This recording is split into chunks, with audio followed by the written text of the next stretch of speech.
Kajian Kitab.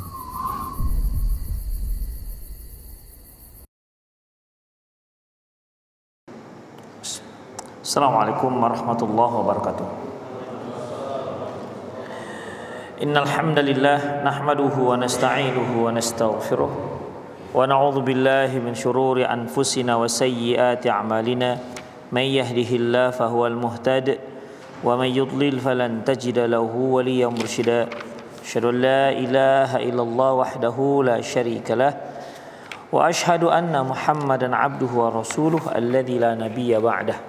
Qala Allah Subhanahu wa ta'ala, ya ayyuhalladzina amanu taqullaha haqqa tuqatih wa la tamutunna illa wa antum muslimun. Ya ayyuhalladzina amanu taqullaha wa qulu qawlan sadida yuslih lakum a'malakum wa yaghfir lakum dhunubakum wa may yuti'illaha wa rasulahu faqad faza fawzan 'azima.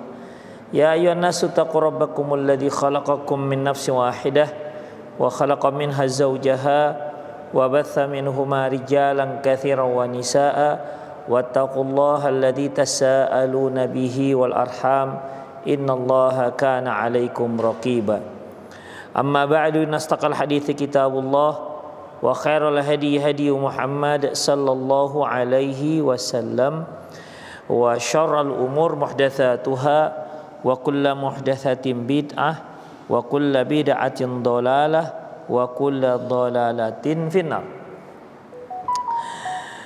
Babu kirahiyati saumi yaumal arafati lil hajj. Bab dimakruhkannya puasa di hari Arafah bagi seorang yang sedang berhaji. Hari Arafah yaitu tanggal 9 Dzulhijjah. Sebagaimana yang sudah sama-sama kita maklumi, Rasulullah sallallahu alaihi wasallam bersabda, siyamu yaumi Arafah tukaffir sanata madiyah wal baqiyah. Puasa hari Arafah dapat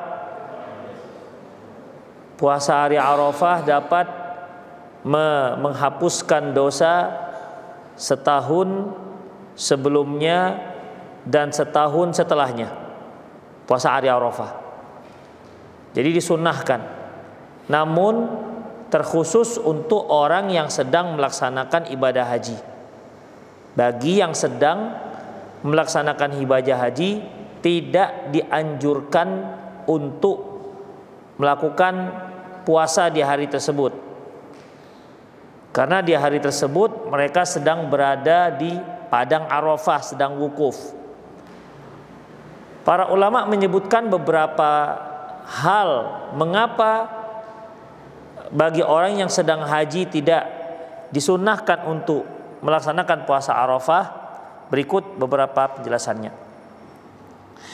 Ana Uqbah bin Amir radhiyallahu anhu, dari Uqbah bin Amir radhiyallahu anhu, anin Nabi sallallahu alaihi wasallam, dari Nabi sallallahu alaihi wasallam, qala, dia berkata, yauma Arafah wa yaumu Arafah wa yaumun nahri wa ayyamut tasyrik.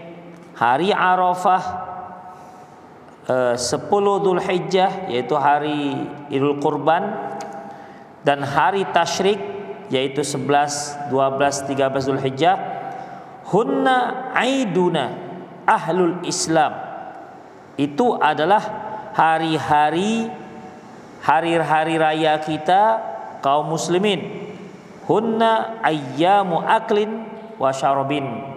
Itu adalah hari-hari untuk kita makan dan kita minum. Jadi di sini rahimallahu wa iyyakum disebutkan hari Arafah juga termasuk hari Id, hari raya kita. Hanya di sini disebutkan yaitu hari makan dan minum. Perkaranya tentunya sangat berbeda antara Idul Fitri, Idul Adha, Ayyamut Tasyrik, hari-hari tasyrik dengan hari Arafah. Kalau Idul Fitri, Idul Adha, hari tasyrik yaitu 11, 12, 13 Dzulhijjah ini jelas diharamkan. Apapun alasannya tidak boleh melaksanakan puasa. Walaupun puasa qadha. Walaupun puasa qadha. Dia pernah sakit ketika Ramadan, tidak bisa puasa, atau di saat Ramadan dia sedang safar sehingga tidak berpuasa. Faman kana minkum maridun aw ala safarin fa iddatum min ayyamin ukhra. Barang siapa di antara kalian sakit atau safar, boleh diganti di hari yang lain. Artinya dia wajib untuk mengganti puasa Ramadan yang dia tinggalkan pada bulan Ramadan. Begitupun tidak boleh diganti ataupun dilakukan di Idul Fitri, Idul Adha dan 3 hari tasyrik. Kalau dikatakan hari Arafah adalah hari Id yang hari raya yang artiannya tidak boleh tidak makan, artinya hari-hari tempat kita makan dan minum, permasalahannya malah disunahkan untuk berpuasa. Malah disunahkan untuk berpuasa. Oleh karena itu ikhwah rahimallahu wa iyyakum, para ulama memahami hadis ini yaitu untuk orang yang sedang haji. Walaupun di sini belum disebutkan bagi yang haji. Beliau menyebutkan hari Arafah, hari Idul Adha, hari tasyrik itu adalah hari raya kita. Di hari itulah hari-hari kita makan dan minum. Gak disebutkan di sini. Gak disebutkan di sini bahwasanya khusus untuk Arafah, khusus untuk orang yang haji. Gak disebutkan. Masih secara umum. Kalau secara umum jelas akan bertentangan dengan hadis-hadis yang lain, di mana tentunya Rasulullah mensunnahkan bagi kita untuk puasa hari Arafah. Kita lihat bagaimana fikih bab, min fikhil bab, di antara fikih bab. Tarajjamal An-Nasa'i fi Kitabil Manasikil Hajj min sunanihi, bahwasanya Imam Tirmidzi meletakkan sebuah bab dalam kitab sunannya, dalam kitab Manasikil Haji, ibadah haji. Lihadzal hadis, untuk hadis ini apa kata beliau? Bab an-nahyu anis shaumi yaumil arafah, bab larangan puasa hari Arafah. Ikhwah, kalau antum baca Sahih Bukhari, baca Sahih Muslim, Imam Nasa'i, Ibnu Majah, itu kan nanti sebelum hadis ada bab begini dan begitu, kemudian baru dikatakan hadisnya, ya. Babnya itu ikhwah, babnya itulah pendalilan si imam yang punya buku. Misalnya Imam Bukhari bab fulan, kemudian hadisnya 1, 2, 3. Jadi kesimpulan dari hadis yang dicantumkan itu, salah satu faedahnya yaitu babnya itu. Jadi babnya itu merupakan kesimpulan yang diinginkan oleh si penulis, si pemilik buku dari hadis yang dia cantumkan setelah itu. Beda halnya dengan buku fikih. Kalau fikih itu rukun 1, 2, 3, 4, dalilnya ini. Kan begitu, dalilnya ini. Ini kalau buku-buku hadis enggak seperti itu. Demikian ikhwah. Makanya dikatakan terjemah daripada hadis itu adalah babnya. Artinya faedah yang ingin diambil oleh si pemilik buku, apakah Imam Abi Daud, apakah Imam Nasa'i, Imam Bukhari, yang dia inginkan dari hadis yang dia cantumkan itu adalah babnya itu. Ya, seperti ini. Imam An-Nasa'i menyebutkan bab larangan puasa Arafah. Bab larangan puasa Arafah. Dari mana pendalilannya? Disebutkannya lah di bawahnya ini hadis yang kita sebutkan tadi, bahwasanya puasa Arafah, hari Arafah, Idul Adha, hari tasyrik adalah hari raya kita. Hari di mana kita itu adalah hari makan dan minum kita. Itu ikhwah. Jadi dari hadis yang ini kesimpulan dia adalah yang di atas, yaitu babnya. Itu ikhwah. Terjemahannya atau apanya? Istimbat hukumnya di babnya itu. Karena nggak ada penjelasan selain itu. Kalau buku-buku hadis, bab hadis, tibab hadis, nggak ada disebutkan. Adapun menurut para ulama ini, adapun yang rojih, nggak ada itu, nggak ada komentar itu. Ya, tidak ada komentar-komentar seperti itu. Yang ada adalah bab hadis. Walaupun ada beberapa seperti Imam Tirmizi menyebutkan wala amalu bihadzal hadis wala amalu ahlul ilmi bihadzal hadis. Para ulama menyebutkan mengamalkan dengan hadis ini, tapi enggak, sangat singkat. Beda halnya dengan buku-buku fikih. Baik, Imam An-Nasa'i ikhwah azallahu wa iyyakum membuat bab-bab yaitu larangan puasa di hari Arafah, kemudian dicantumkan hadis yang tadi. Itu dia. Kemudian walakin sabata min hadisi Abi Qatadah inda Muslim anna shauma yauma Arafati tukaffir sanata allati qablahu wa sanata allati ba'dahu. Hanya saja dalam hadis Abu Qatadah yang diriwayatkan oleh Imam Muslim, Rasulullah sallallahu alaihi wasallam menyebutkan puasa hari Arafah menghapuskan dosa setahun sebelumnya, setahun setelahnya. Kalau di sini kan tadi dilarang puasa karena dianggap hari raya. Lantas bagaimana ya ikhwah? Fayujma'u bainahuma anna shauma Arafah mustahabun liman yakunu bi Arafah. Mustahabun liman yakunu bi Arafah lakinnahu makruh kaman kana bi Arafati hajjan. Untuk menggabungkan dua hadis ini. Hadis yang pertama tadi apa? Hadis larangan puasa Arafah. Hadis kedua, ya dianjurkan malahan 2 tahun penghapusan dosa. Ini bagaimana ini menggabungnya? Karena kalau dikatakan hari raya itu berarti memang nggak boleh puasa. Ya, jadi bagaimana? Gimana cara menggabungkannya? Mengkompromikan dua hadis yang sepertinya itu bertentangan, bertolak belakang. Bagaimana caranya? Beliau menyebutkan bahwasanya untuk hari Arafah, ya, bagi orang yang sedang haji, berarti dia sedang wukuf, ya, sedang wukuf, maka dimakruhkan, ya, dimakruhkan untuk melaksanakan puasa. Jadi mereka yang sedang haji, yang sedang wukuf di Arafah, tidak disunahkan puasa Arafah.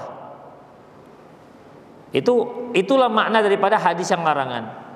Adapun hadis yang menganjurkan adalah bagi orang yang tidak sedang di Arafah, bagi orang yang sedang tidak melaksanakan ibadah haji. Ya mungkin kita di Medan dan seterusnya, maka disunahkan sehingga mendapatkan 2 keutamaan, setahun sebelumnya dan setahun setelahnya. Itu ikhwah. Wa bihadza qala Tirmidzi qala fi sunanihi babu kirahiyati shaumi yaum Arafah, babu kirahiyati shaumi yaum Arafah bi Arafah. Oleh karena itu Imam Tirmizi menyebutkan dalam kitab sunannya. Imam Tirmizi kan buka buku namanya Sunanul Jami' At-Tirmizi, Sunan Al-Jami' At-Tirmizi. Apa namanya? Al-Jami' At-Tirmizi, ya bukan Sunan Jami', Jami' At-Tirmizi. Apa kata beliau? Bab dimakruhkan bagi orang yang berpuasa Arafah di Arafah. Makruh hukumnya berpuasa Arafah di Arafah. Maksudnya apa ini? Di padang Arafah. Bab dimakruhkan berpuasa Arafah orang yang sedang berada di padang Arafah, itu maksudnya. Summa asnada hadits Ibni Abbasin anna Nabi sallallahu alaihi wasallam aftara bi Arafah fa arsalat lahu Ummul Fadl bilabanin fashariba. Bahwasanya Nabi sallallahu kemudian ditunjang, dikuatkan dengan hadis Ibnu Abbas bahwasanya Nabi sallallahu alaihi wasallam berbuka di hari Arafah dan Ummul Fadl mengirimkan susu kepada beliau dan beliau pun meminumnya. Jadi pada hari Arafah beliau tidak berpuasa Arafah. Summa qala, kemudian dia berkata wala amalu ala hadza 'inda ahli al-ilmi yastahibbuna al-iftar bi Arafah liyataqawwa bihi ar-rajulu 'ala ad-du'a. kemudian Imam Tirmizi berkomentar bahwasanya yang seperti inilah yang dilakukan oleh para ahlul ilmi. Artinya tidak berpuasa di padang Arafah, tidak berpuasa ketika orang yang sedang haji. Kenapa demikian? Mereka menyarankan demikian untuk tidak berpuasa di Arafah agar mereka bisa kuat dalam berdoa. Ya, apalagi Arafah itu kan biasanya pas panas itu. Ya, jadi dengan demikian kalau dia berada di Arafah, dia bisa kuat berdoa dalam keadaan kenyang, maka tetap berdoa. Ya tentu beda halnya kalau dalam dia keadaan berpuasa, apalagi wukuf di tempat terbuka yang mereka tidak dapat tenda misalnya. Tentu hal ini akan menyulitkan. Dan kalaupun dia disunahkan berpuasa, mereka nanti berdoanya akan lemes. Demikian. Beda halnya kalau mereka itu tidak sedang berpuasa. Jadi di sini liyataqawwa bihi rajulu 'ala du'a. Agar orang-orang yang sedang haji di padang Arafah, sedang wukuf di Arafah, kuat dalam berdoa, banyak doanya.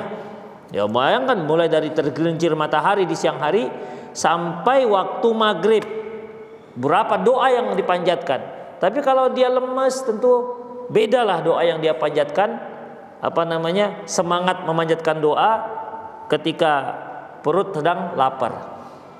Wa qala al-Bughawi fi Syarh Sunnah, Imam Al-Bughawi berkata dalam kitab Syarh Sunnah, babu tarkis siyam yaum Arafah lil haji. Bab tidak berpuasa Arafah bagi orang yang sedang haji. Summa qala, kemudian Imam Bughawi mengatakan lagi, wastahabba aktsaru ahli ilmi al-iftaru fihi liyataqawwa 'ala du'a.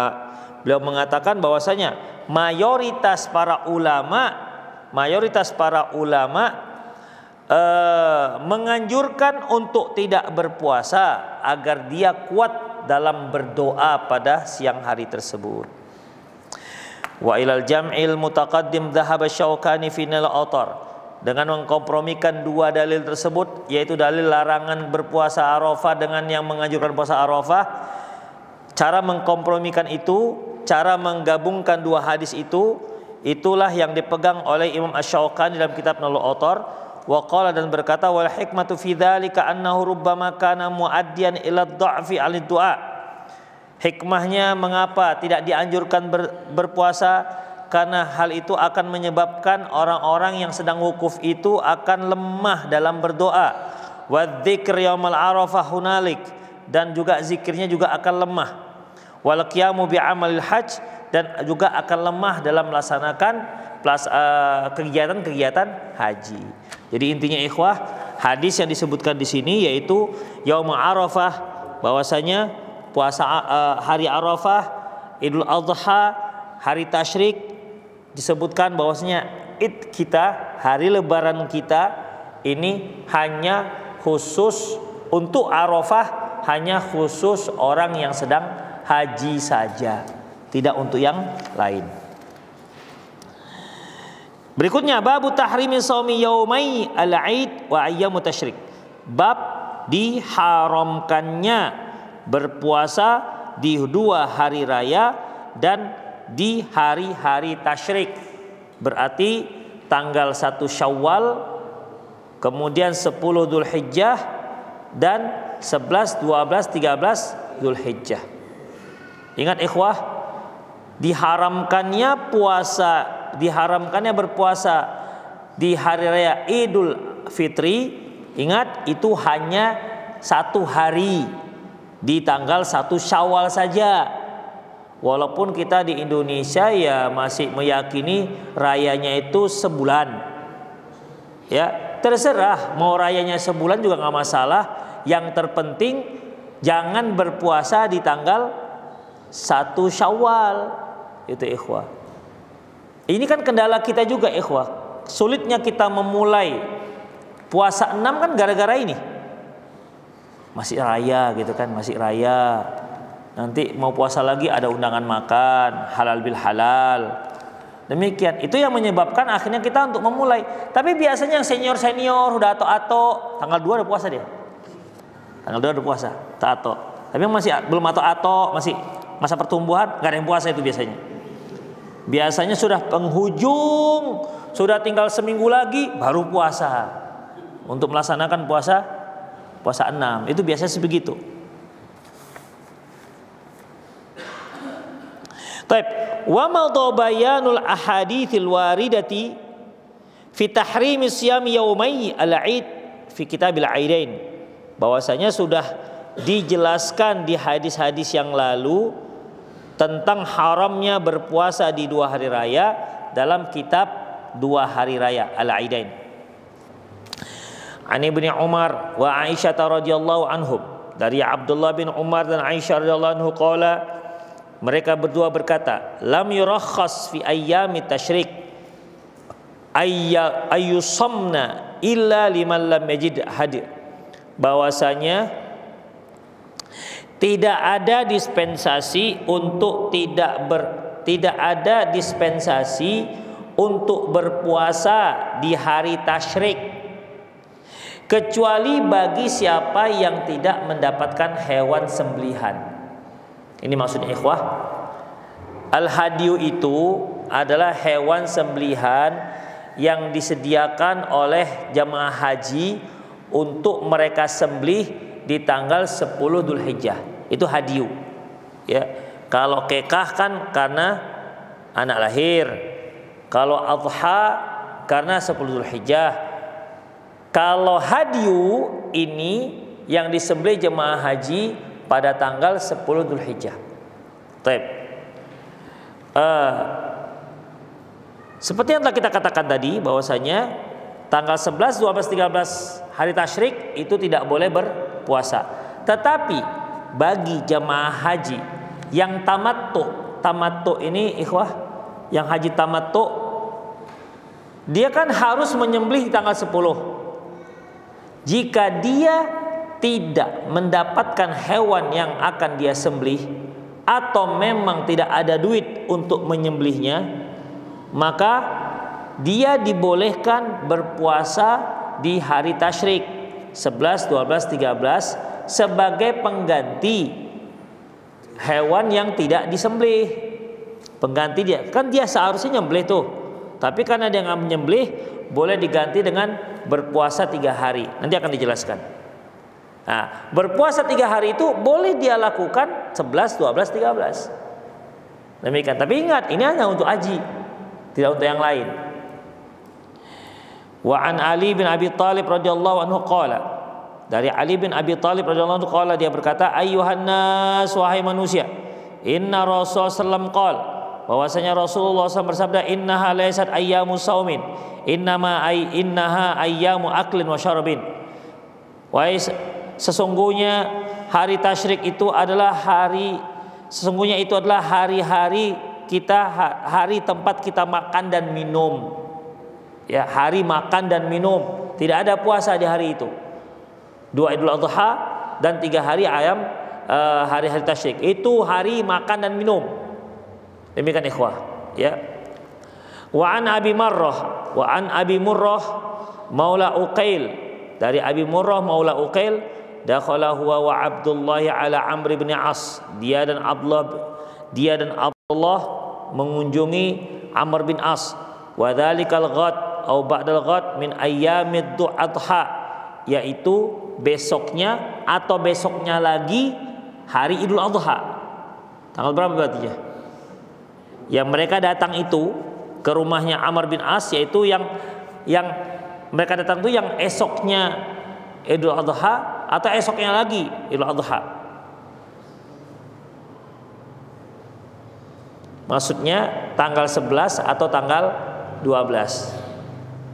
Jadi mereka datang ke rumah Abdullah bin Amr, ke rumah Amr bin As, yaitu hari itu adalah yang apa namanya, yaitu dari Idul Adha besoknya atau dari Idul Adha 2 besoknya. Ya, bahasa kita yang 1 hari sebelumnya atau 2 hari sebelumnya adalah Idul Adha. Berarti kedatangan mereka itu di tanggal 11 atau tanggal 12 Dzulhijjah.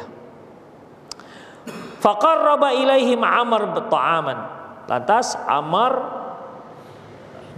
menghidangkan makanan pada mereka. Faqala Abdullah, berkata Abdullah, inni shaim. Kata Abdullah, saya enggak makan, saya puasa.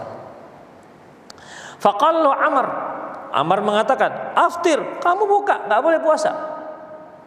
Fa inna hadha ayyamul lati kana Rasulullah ya'muru bi fitriha wa yanha 'an siyamiha.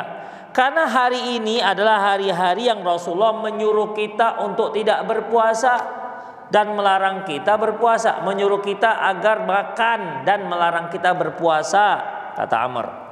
Fa'aftir, fa'aftara Abdullah fa'akala wa akaltu ma'ahu. Maka Abdullah pun pada waktu itu makan dan aku pun ikut makan bersama dia. Itu ikhwah. Jadi menunjukkan bagaimana para sahabat itu memang rajin puasanya begitu ya. Sampai dikasih tahu, hari ini nggak boleh puasa gitu. Kalau kita kan enggak, biasanya dikasih tahu apa? Iya, hari ini puasa gitu. Kalau mereka hari ini enggak puasa gitu. Kebalik. An Nubaisyah Al-Hudhali radhiyallahu anhu, qala dia berkata, qala Rasulullah sallallahu alaihi wasallam, Rasulullah SAW bersabda, ayyamu tasyrik ayyamu aklin wa syurbin. Hari-hari tasyrik adalah hari makan dan minum. Min fiqhil bab, di antara fikih bab. Tahrimu siyami ayyami tasyrik, haram hukumnya berpuasa di hari tasyrik. Ikhwah, haram hukumnya. Li'annaha ayyamu aklin wa syurbin, karena itulah hari-hari makan dan minum. Walidzalika qala Ibnu Hibban, oleh karena itu berkata Ibnu Hibban, ayyamu mina ayyamu aklin wa syurbin. Hari-hari Mina adalah hari-hari makan dan minum. Jadi hari-hari ayyamu tasyrik dikatakan hari Mina. Kenapa ikhwah? Karena kan tanggal 9-nya, tanggal 9 kan di Arafah. Tanggal 9 begitu sudah terbenam matahari, jamaah haji bertolak menuju Musdalifah dan sholatlah di sana sholat maghrib dan isya jamak takhir di Musdalifah, yaitu malam tanggal 10 Dzulhijjah. Bermalamlah di sana. Ini karena satu malam pemerintah Saudi tidak menyediakan tenda, ya. Jadi dia ya lapangan gitu aja. Taib. Kemudian bermalam di Musdalifah sampai waktu subuh, berarti tanggal 10. Tanggal 10 sholat subuh. Udah, setelah sholat subuh, disitulah disunnahkan untuk bertolak ke Mina.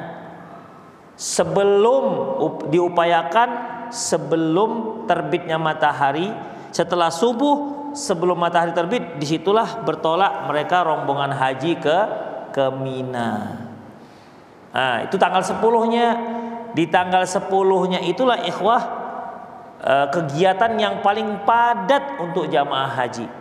Di situ ada melontar jumroh, tapi hanya satu, ya. Jumratul kubro, ya. Jumroh yang paling dekat dengan Mekah. Satu jumroh saja. Kemudian hadiyu, motong hewan. Hari itu juga tahallul, hari itu juga tawaf ifadah sekalian sa'inya. Satu hari itu, ya.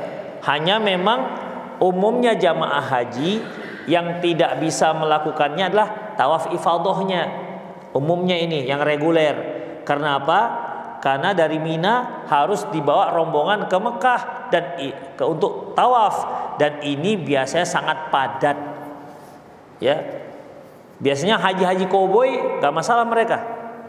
Tanggal 10 itu dari Musdalifah, ya, dari Musdalifah mereka gimana? Langsung mereka ke Mekah.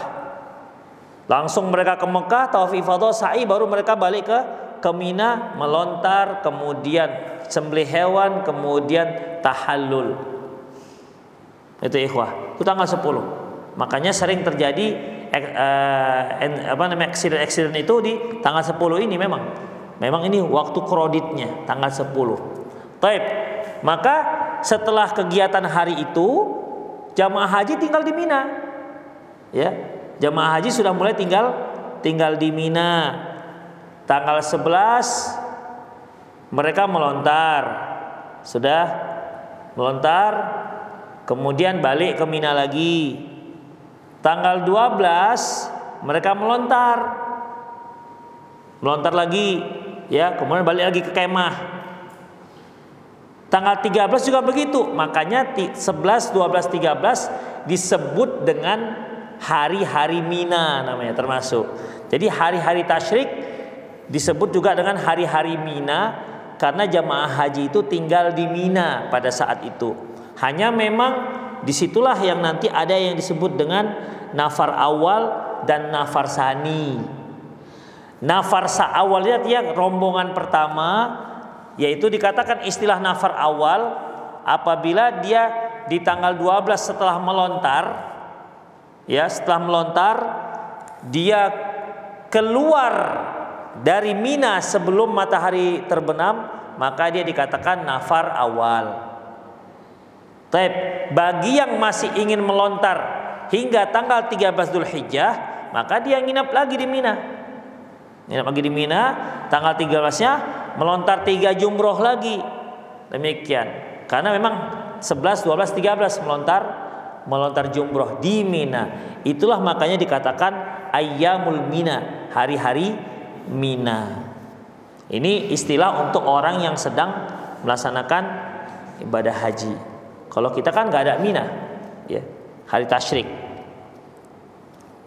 Kemudian ikhwan rahimanallahu wa iyyakum, lafzatu ikhbari an isti'mali hadzal fi'l wa muraduha al-jazr an diddihi, di mana lafaz pemberitahuan tentang masalah ini maksudnya adalah mencela kebalikannya. Begini ikhwah, kan Rasul katakan hari Mina itu hari makan dan minum.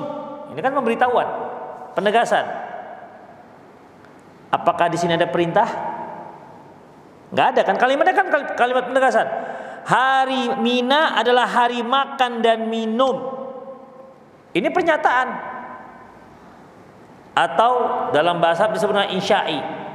Tetapi ikhwah, dibalik daripada pernyataan Rasulullah itu mengandung larangan. Ya, hari-hari Mina adalah hari-hari makan dan minum.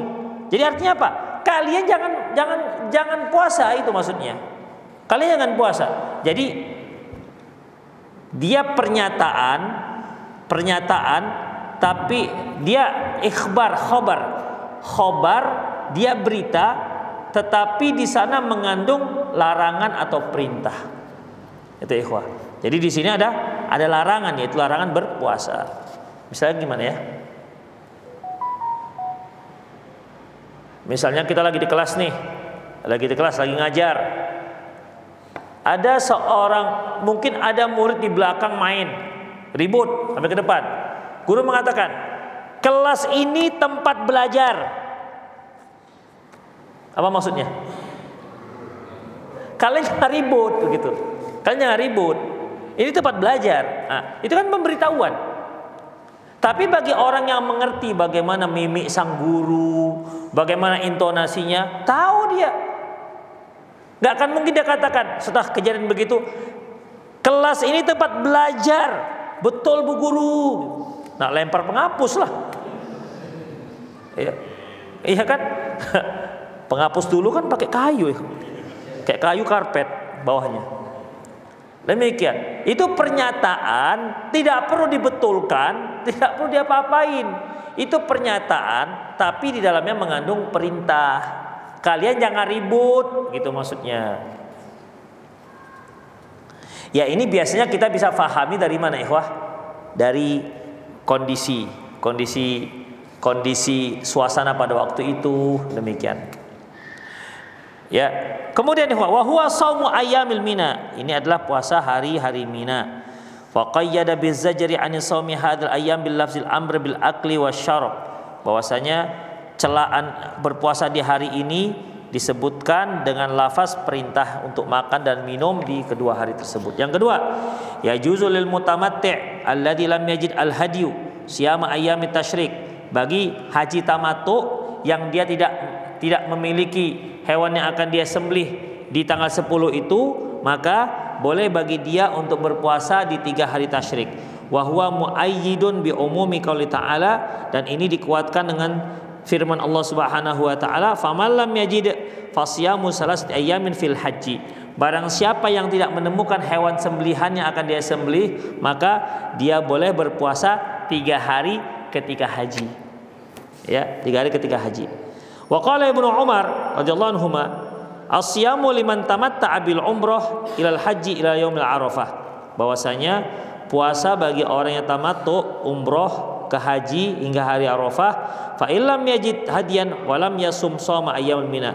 Kalau dia tidak dapat hewan yang akan disembelih dan dia tidak berpuasa, maka dia boleh berpuasa di hari-hari Mina. Itulah ikhwah kajian kita. Cukuplah ya. Harinya juga sangat dingin, Masya Allah. Sebagian sudah nahan-nahan ngantuk. Ada yang mau nanya silakan. Ya. Mengenai ini Pak Ustaz, puasa sunnah mulai yaumil bid. Ya. Bolehkah kita kerjakan tidak di pertengahan bulan, tapi tetap 3 hari di awal bulan atau di akhir bulan? Allahu a'lam bishawab ikhwah. Kalau namanya puasa bid itu di pertengahan. Seperti puasa Kamis di hari apa? Ya Kamis, kan mungkin di hari Rebu. Puasa bid itu di pertengahan. Tapi kalau puasa 3 hari sebulan, boleh di awal, boleh di tengah, boleh di akhir. Jadi khusus untuk puasa bid, Allahu a'lam ya. Untuk khusus untuk puasa bid itu yaitu 13, 14, 15. Ini dikatakan puasa bid.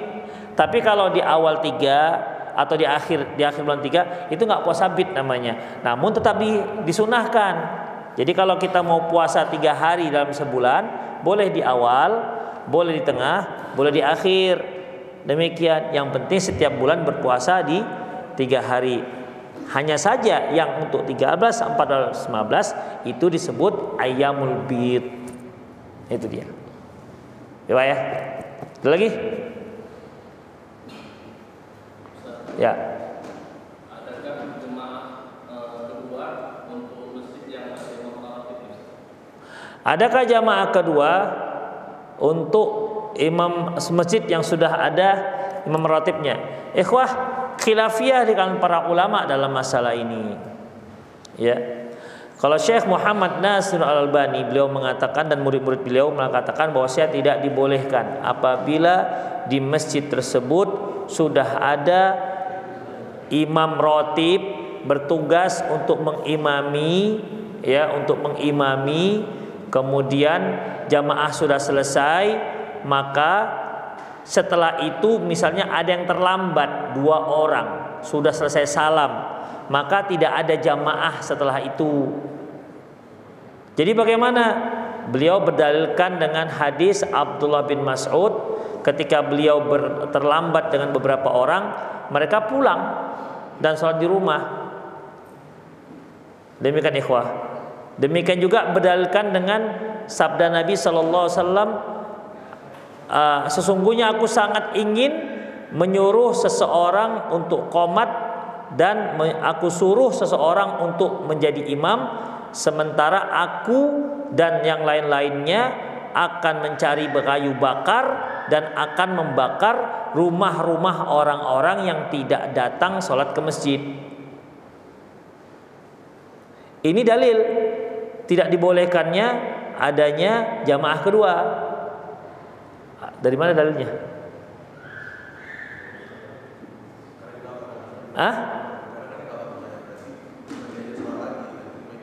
Iya, kalau seandainya ada jamaah kedua, tentu yang mau dibakar rumahnya kan mengatakan, ya tunggu dulu, kan masih bisa jamaah kedua, ketiga, keempat kan gitu.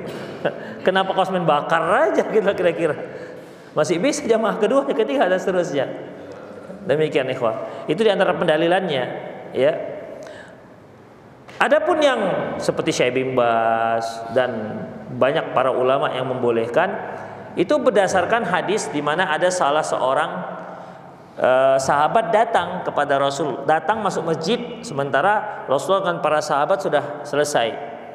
Ketika melihat orang itu mau sholat, Rasulullah mengatakan, may yatasaddaq lahu. Ada nggak di antara kalian yang mau sholat bersama dia?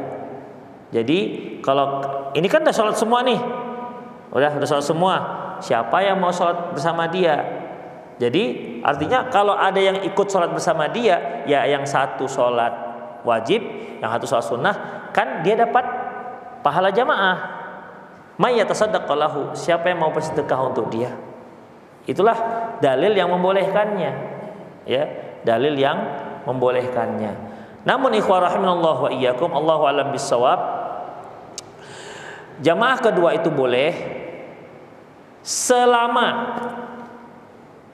selama tidak menimbulkan mudarat.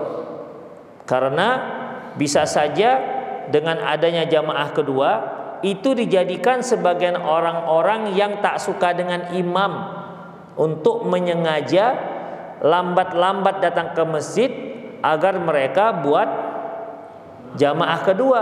Ini yang nggak dibolehkan. Syekh Albani juga mengatakan begitu. Kalau ini dibolehkan, maka akan muncul orang-orang yang seperti ini. Akan terjadi terpecah jamaah masjid. Ya dengan berbagai macam alasan lah kan. Ya, ada mungkin mengatakan nggak fasih, ada yang mengatakan bid'ah, ada yang mengatakan ini, ya namanya juga udah nggak cocok. Maka dia akan sengaja, dia dan beberapa orang akan yang pro dengan dia akan menyengaja untuk lambat-lambat datang ke masjid supaya mereka bisa sholat yang kedua. Termasuk juga yang takfiri kan, yang mereka mengkafirkan imam. Oh itu kafir tuh, jangan sholat dengan dia, nanti aja kita lama-lama aja datang, nanti kita baru sholat berjamaah. Demikian ya, itu juga salah satu yang disebut Syekh Albani sebagai ilah sebab dilarangnya kalau sampai ini dibolehkan. Allahu a'lam bissawab. Ya, namun jumhur membolehkan. Yang nggak boleh itu estafet. Imam estafet, jamaah estafet, yang si makmum masuk di rakaat ketiga, gitu kan? Masuk di rakaat ketiga. Tentu kan ketika imamnya salam, dia tinggal 2 rakaat. Yang di sebelahnya, akhirnya mungkin yang terlambat ini ada 3 orang. Akhirnya buat jamaah lah dia, karena masih ada 2 rakaat lagi. Yang jamaah estafet ini saya belum temukan dalilnya. Misalnya dia terlambat 3 orang, ya terlambat 3 orang di rakaat ketiga. Selesai imam kan mereka masih ada 2 rakaat lagi. Akhirnya yang 3 orang yang tinggal 2 rakaat ini majulah 1 orang untuk menjadi imam. Demikian ikhwah. Ketika mereka tinggal di rakaat keempat, masuk 1, ya kan? Masuk 1. Akhirnya salam mereka yang masuk yang 1 ini kan tinggal berapa rakaat? 3. Dia kan masuk di rakaat keempat di jamaah kedua. Berarti tinggal 3 lagi. Begitu dia rakaat ketiga datang yang orang lain. Pok katanya kan. Masuk lagi jamaah berikutnya. Nah, itu jamaah estafet namanya. Jamaah estafet ini saya nggak temukan dalilnya jamaah estafet ini. Yang ada itu sudah selesai datang yang terlambat, yang belum sholat, itu yang ada. Yang ada khilafiyahnya juga yang itu. Adapun yang jamaah main tepuk estafet itu, ya itu Allah alam. Sampai sekarang nggak ketemukan dalilnya. Ya Allah alam. Ada lagi? Di WA, melalui WA di 0813 600 661 silahkan.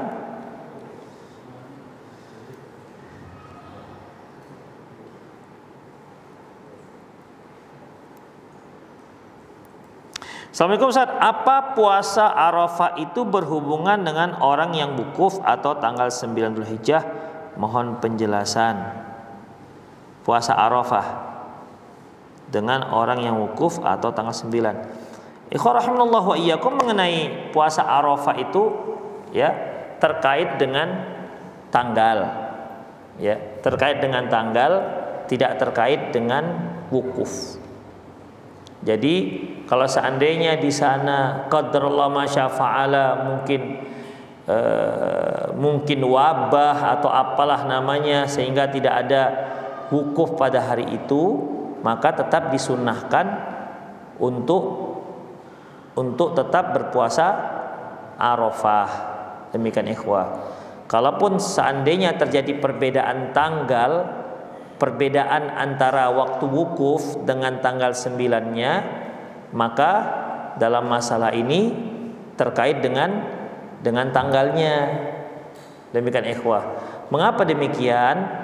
Karena masalah ini terkait dengan 10 hari di awal bulan Dzulhijjah. Karena Rasul pernah mengatakan, ma min amal salih ahabbu ilallahi min amal salih fi hadhi ayyamil asyarah. Tidak ada satu amalan soleh pun yang paling disenangi Rasulullah, yang paling disenangi Allah Subhanahu wa taala untuk dilaksanakan melebihi amalan soleh di 10 hari di awal bulan Dzulhijjah. Demikian ikhwah. Jadi itu terkait dari mulai tanggal 1. Terkait mulai dari tanggal 1. Demikian. Allahu a'lam. Ada lagi yang nanya?